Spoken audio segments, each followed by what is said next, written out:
You're listening to School Leadership Reimagined, episode number 35.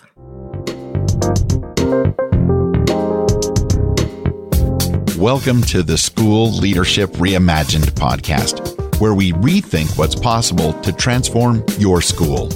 If you're tired of settling for small wins and incremental improvement, then stay tuned to discover powerful and practical strategies for getting every teacher in your school moving towards excellence. Now, here's your host, Robyn Jackson. Hey builders, welcome to another episode of School Leadership Reimagined. I'm your host, Robyn Jackson, and today we're in the second episode of a 4-episode arc about the 4 disciplines of buildership.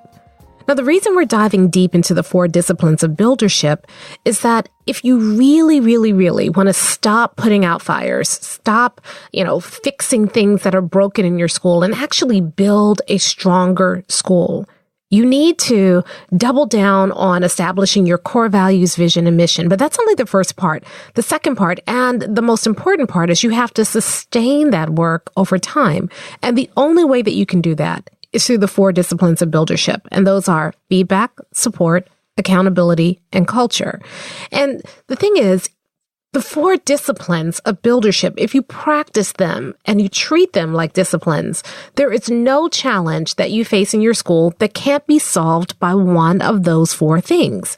So over the next 4 episodes, and today we're in episode 2, I'm going to be explaining why each discipline is so important. I'll tell you what it is. I'll tell you how you can use that discipline to solve some of the biggest challenges and to also lay the foundation for a better school. Because it's not just about fixing the school that you have. It's about building a better school. And the only way that you can do that is through religiously practicing these 4 disciplines.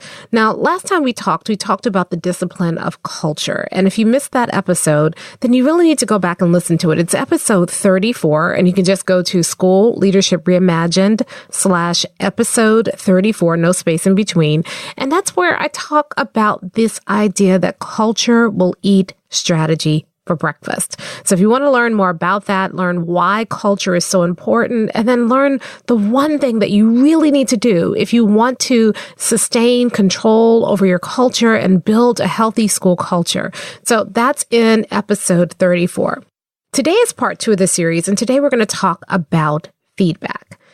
And now, a lot of people think they already understand feedback, but tell me if this is how feedback works in your school. If you're a school administrator, you do your best to try to get into classrooms. You do walkthroughs. A lot of times you're required to do walkthroughs. So you try to get into, X number of classrooms each week. You pop in the classroom. You have a little checklist. You write a little note down. You pass it to the teacher. The teacher either ignores it or sees your note and freaks out and says, what are you doing? How could you say that about my classroom? Or you go in and you give teachers feedback week after week, month after month, and nothing changes.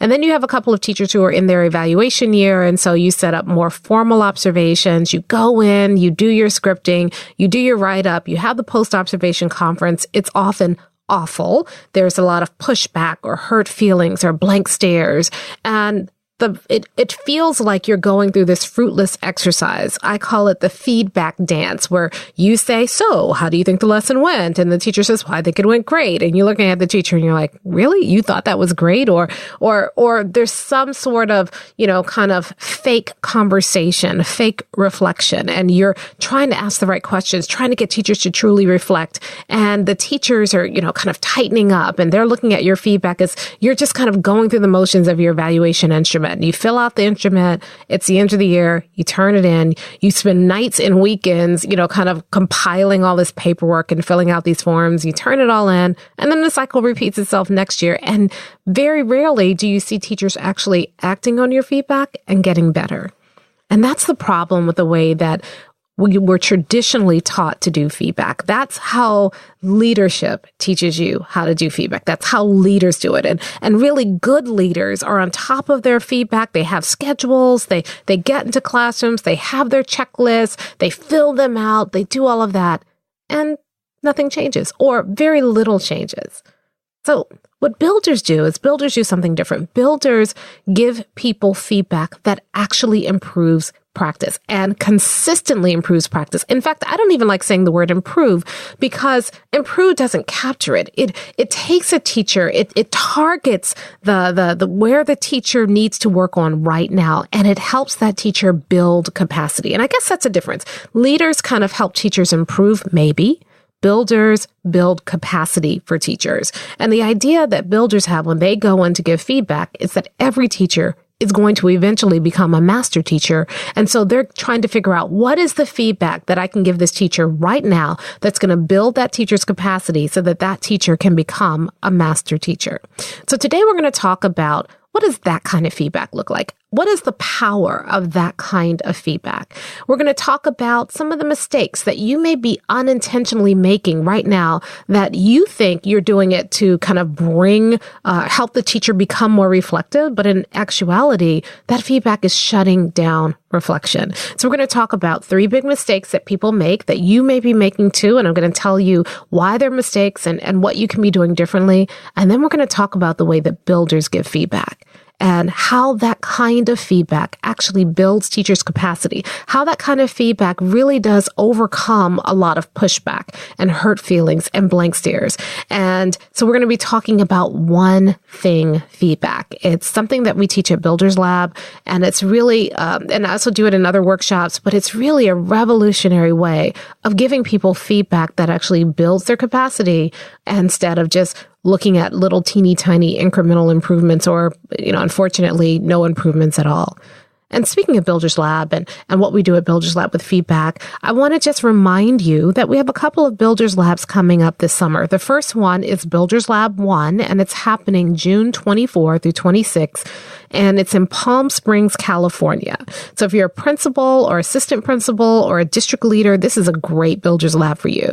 Now, if you're an instructional coach, well, you kind of always get the short end of the stick when it comes to training. There isn't a lot of good training for instructional coaches, and we believe that's wrong. We believe that instructional coaches are one of the most critical roles that someone can play in a school. And so you need training that's designed for you. So we've created Builders Lab, the Coaches Edition, specifically to address the unique challenges that you face as an instructional coach.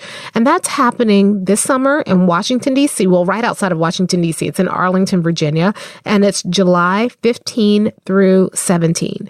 Now, if you want to get tickets to both or either of those events, you can go to mindstepsinc.com/builders-lab. That's mindstepsinc.com/builders-lab. Okay, now let's get into feedback. And I want to start out by talking about the way that you were probably trained on how to give feedback and why that training fails you so much. So the first reason that, the first thing that often happens, or the way that we were trained to give feedback, is we were trained to sit down and to start out the conversation with a question. And usually that question is something like, so how do you think the lesson went today? Some version of that. Or if you don't start out with that question, we were trained that you need to ask the right question during the feedback conversation in order to make the other person more reflective. Now, here's what's wrong with that. First of all, if you start out with, so how do you think the class went? And the teacher tells you honestly how they think the class went. What if you disagree with that? What if you thought the class was awful and the teacher thought it was pretty good? So the moment you ask that question, you've already set yourself up to be in disagreement with the teacher. You've already set yourself up to say, oh, you thought that was good? Oh, no, honey, let's look at my notes. It was pretty bad. So that question sets you up. The second thing is, regardless of how the teacher thought the classroom went, the reason you're having the conversation is because you're there to share how you thought the classroom went. So it's almost an insincere question.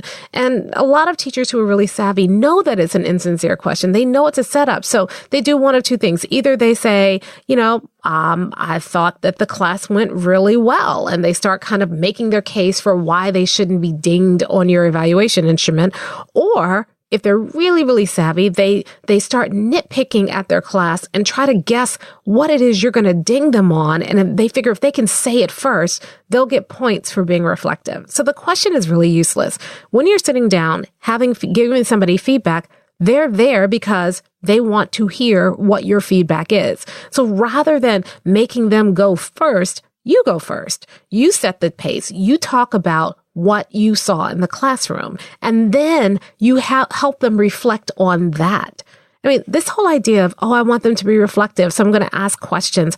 A lot of our questions that we ask are really suggestions in disguise. So we say things like, so how might you have, helped students be more engaged in the lesson? That's not a question. There's not a whole bunch that the teacher can say to answer that question, because you've already identified the kids weren't engaged and you already have an idea what the teacher could do. So asking them that question is a setup, and it feels not only insincere and inauthentic, it feels threatening, because you're asking them a question and there isn't really a good answer to that question because it's not a question to begin with.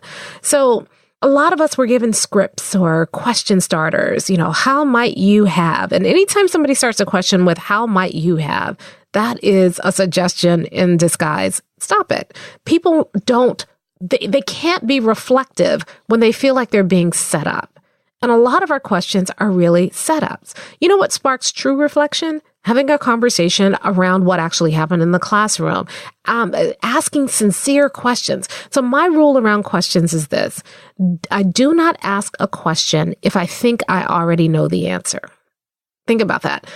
The whole point of a question is I'm asking a question because I'm interested in what you have to say next. If I'm not interested in what the person has to say next, if I already know, and I'm using air quotes here, if I already know the right answer, why am I asking the question?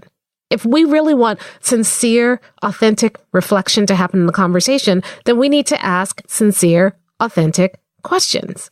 So that's the first way that we're undermining our feedback. We are asking questions. We're leading with questions that are not sincere and not authentic.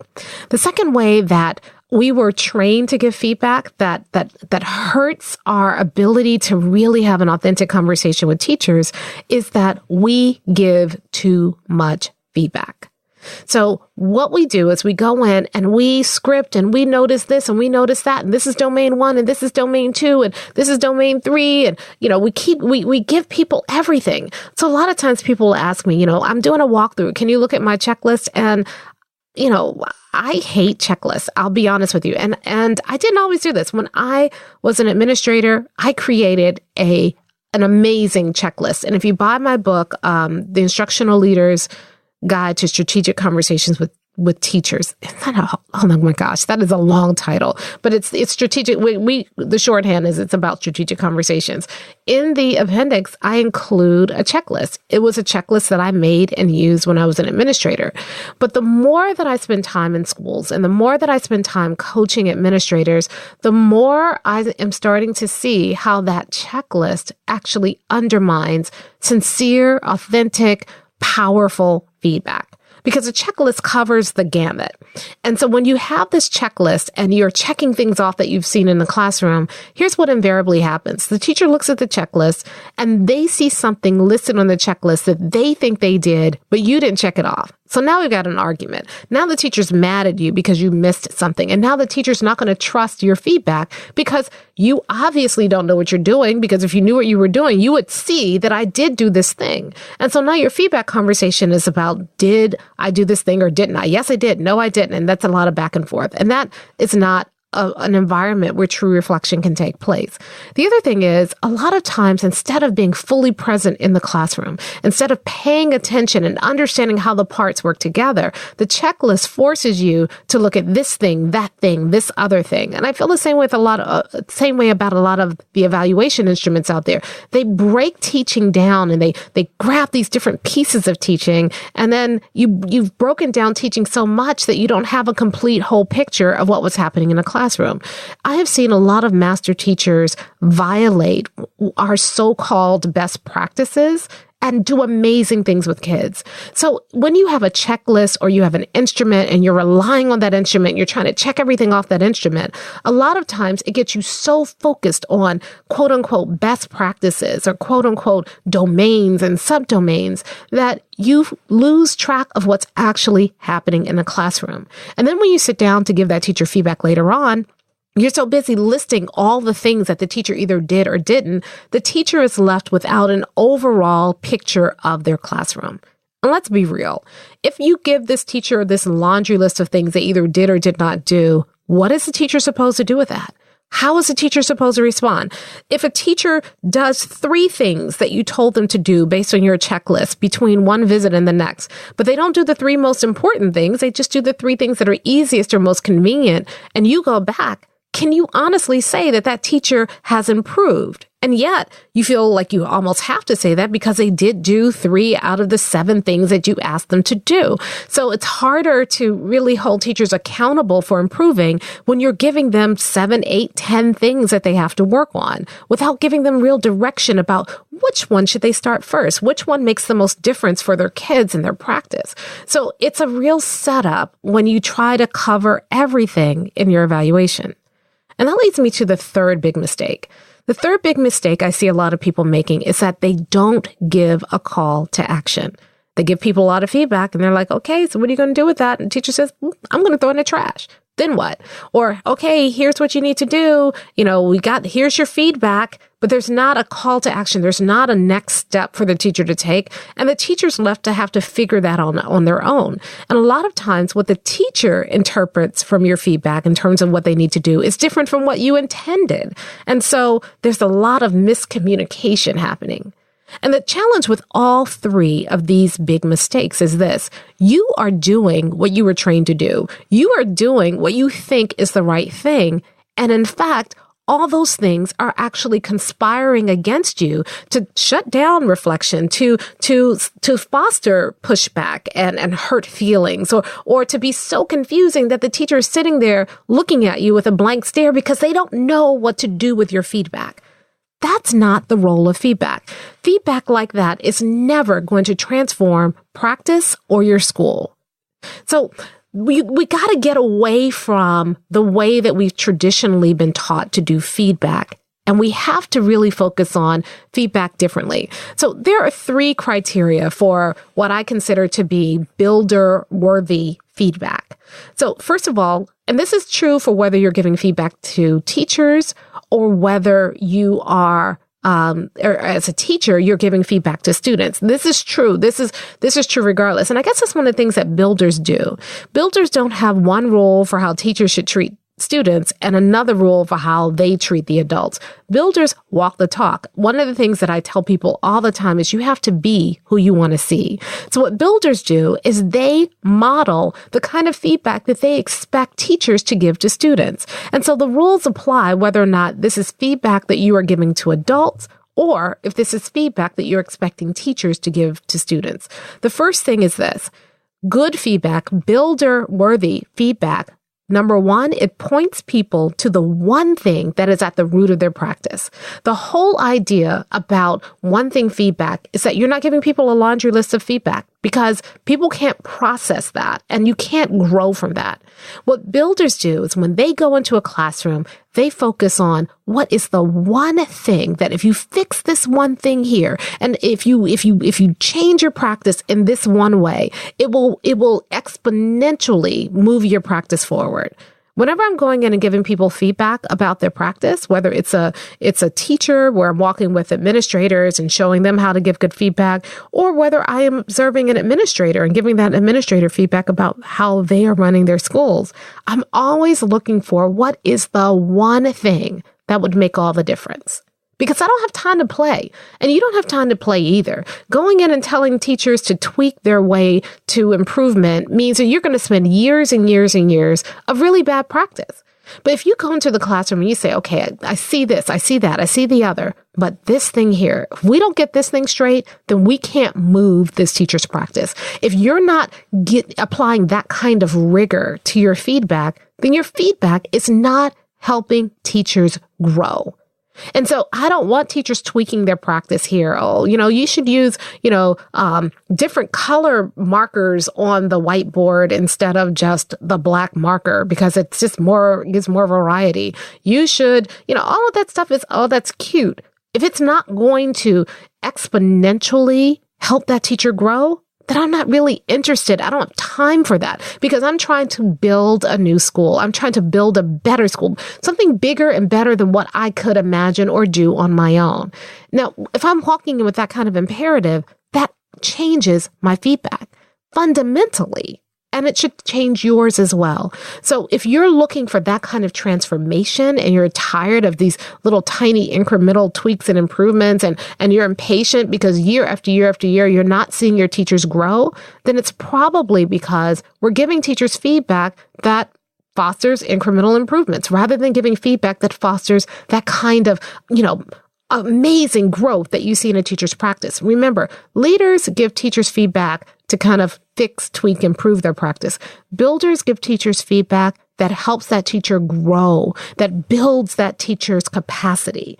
So the first way you build the teacher's capacity is you have to give them focused feedback. Now, people don't like that. People, when I tell them one thing feedback, they're like, well, I've got an instrument. It's got all this other stuff. Well, one of the things that we teach at Builders Lab is we show you how to take your instrument, how to, satisfy all the demands of your feedback process that's advocated by your district and still get teachers focused on the one thing. And basically it goes like this. Okay, I saw this, and this.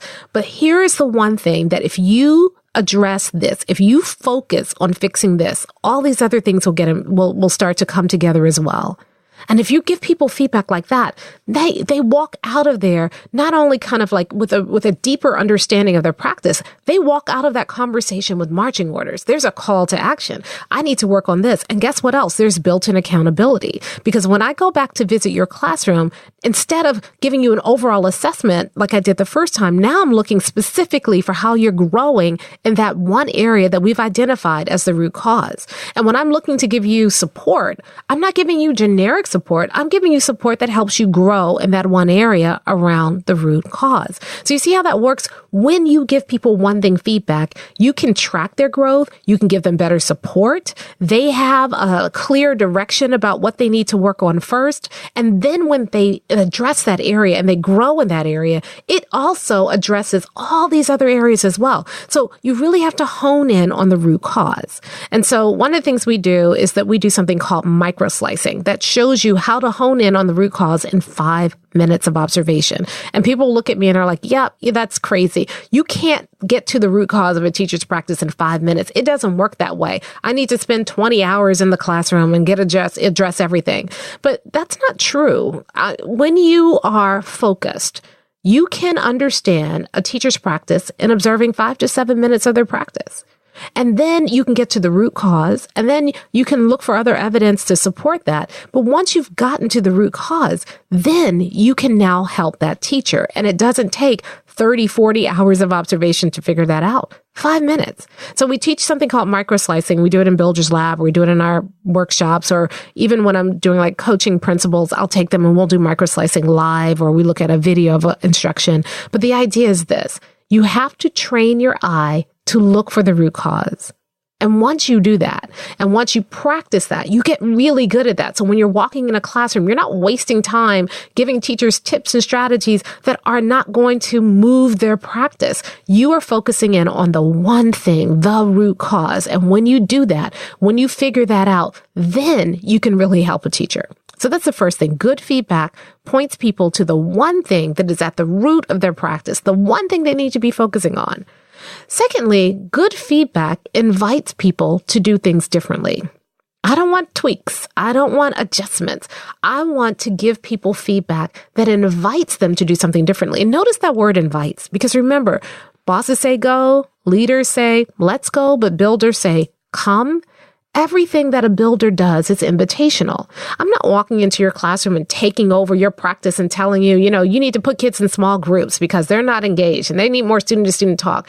Because once I do that, once I tell you what to do, I am now responsible for the success or failure of your classroom. I've taken ownership over your classroom. Builders don't do that. So builders give people feedback in a way that says, here's the root cause, and now let's together figure out how we address it. You are inviting people into a conversation that's focused on helping them grow. Same thing with kids. If I mark up your paper, I used to be an English teacher. If I mark up your paper and change it and rewrite your paper, what are you supposed to do? Good feedback says, hey, We got to work on this. And then it invites the person to be a part of that. I'm not coming in and telling them what to do. I'm inviting them to be a part of that. We try to do that by, all those carefully crafted questions that we've created. And if you've tried them, you know that those questions often don't work. Under imperfect circumstances, yes, it works. It's almost like you have to give somebody their side of the script, and you read your side of the script, your scripted questions, and then they read their side of the script, the answers that you want to get from them. That's not authentic feedback. Authentic feedback says, hey, listen, I've gone in. This is what I'm seeing as a root cause. Here's why. Now, let's together figure out what we do about it. And it doesn't rely on the teacher to have to figure it out on their own. You're there supporting them. You've invited them to be a part of a conversation that really focuses on growing their practice exponentially. Not tweaks, not little strategies and tricks and all of that. When you go back in the classroom, they do it. Even if they do it perfectly, it's still not fixing the problem because you're trying to fix their practice rather than inviting them into something better. That's the difference. Most of the time when we go into feedback, we are trying to find what's wrong. What do you need to fix? So what it means is you're broken. That's the message you're giving to the teacher. You're broken. There's something wrong with the way that you're teaching.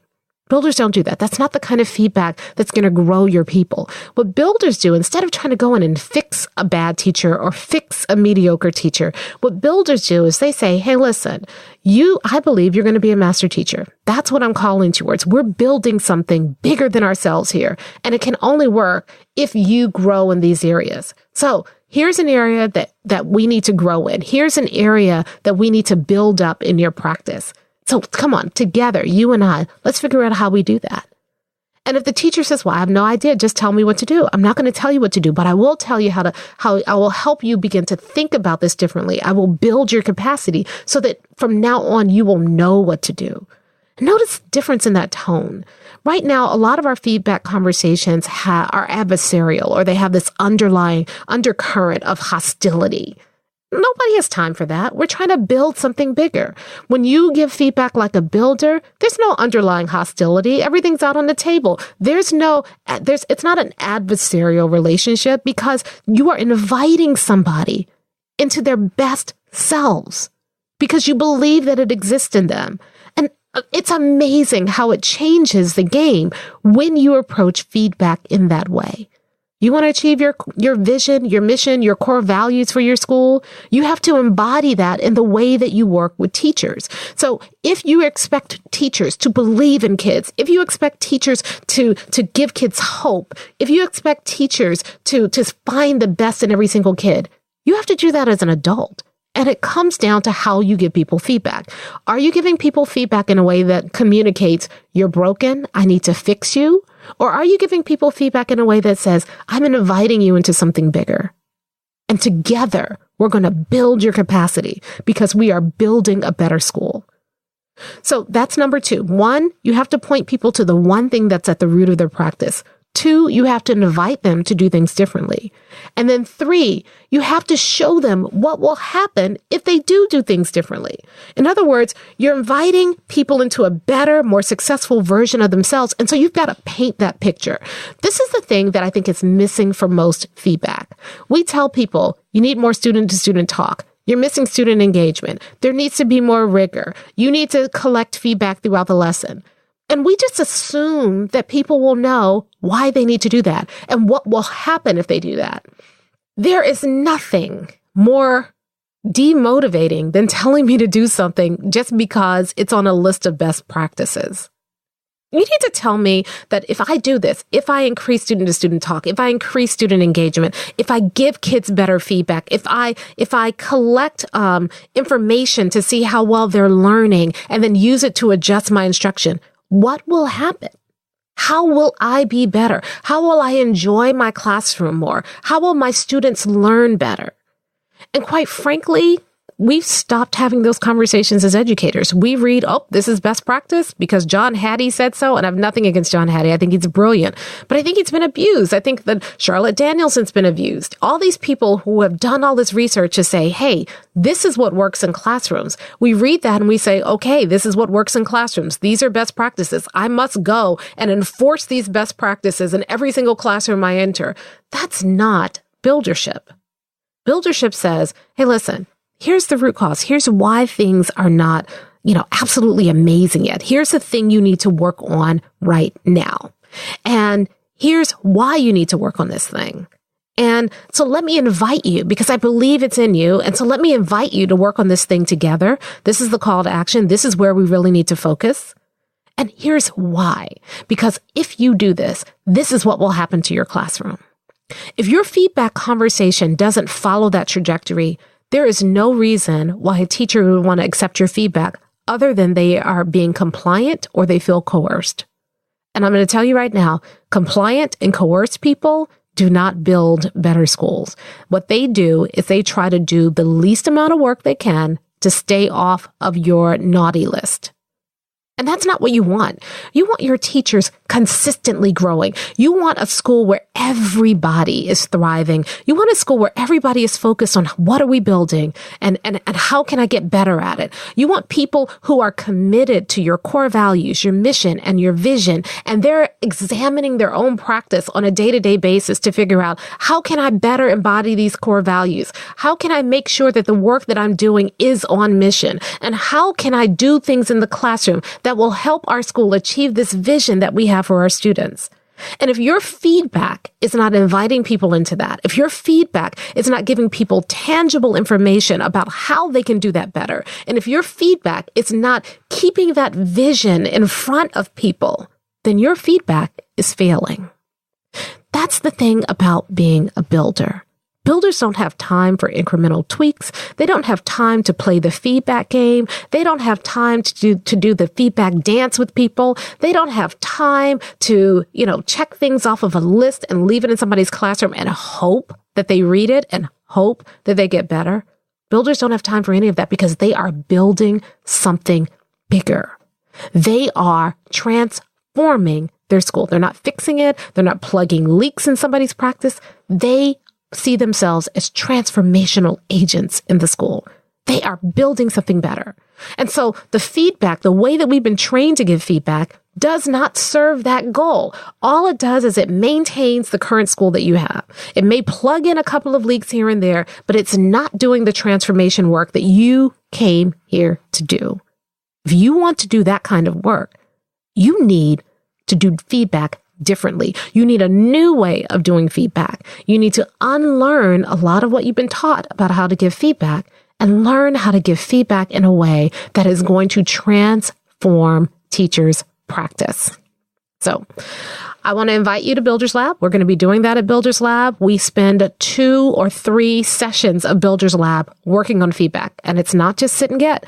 We actually spend time practicing. So we do something day one called microslicing, where we are looking at video snippets of real classrooms.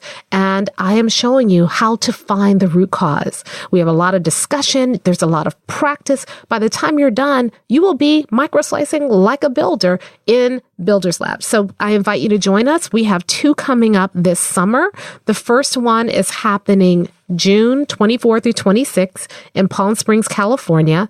And then the second one is Builders Lab, the Coaches Edition, which really doubles down on the feedback because coaches really struggle at giving people good feedback. They struggle in helping people accept their feedback because they don't have the positional authority to enforce it. So we show you how to give people feedback they cannot resist. And that's happening July 15 through 17, right outside of Washington, D.C. in Arlington, Virginia. And you can go to mindstepsinc.com/builders-lab to join us. Now, let's make sure that we're connected on LinkedIn. I say this every week. A lot of us are starting to get connected on LinkedIn. If you want to ask questions about this episode, if you want to find out more, that's the place to catch me. Catch me on LinkedIn. And if we're not connected, I'm Robyn Jackson on LinkedIn. So let's be connected. And then I need to ask you a favor, just like I do every week, because I want to get the word out. I am seeing so many school administrators and instructional coaches who are killing themselves to get into classroom, and they're killing themselves to, fill out all the paperwork. And they're so frustrated because they're giving teachers feedback, but teachers are resisting their feedback, or teachers are feeling defensive about their feedback, or teachers are ignoring their feedback altogether. And so I want to help more people, and I need your help to do that.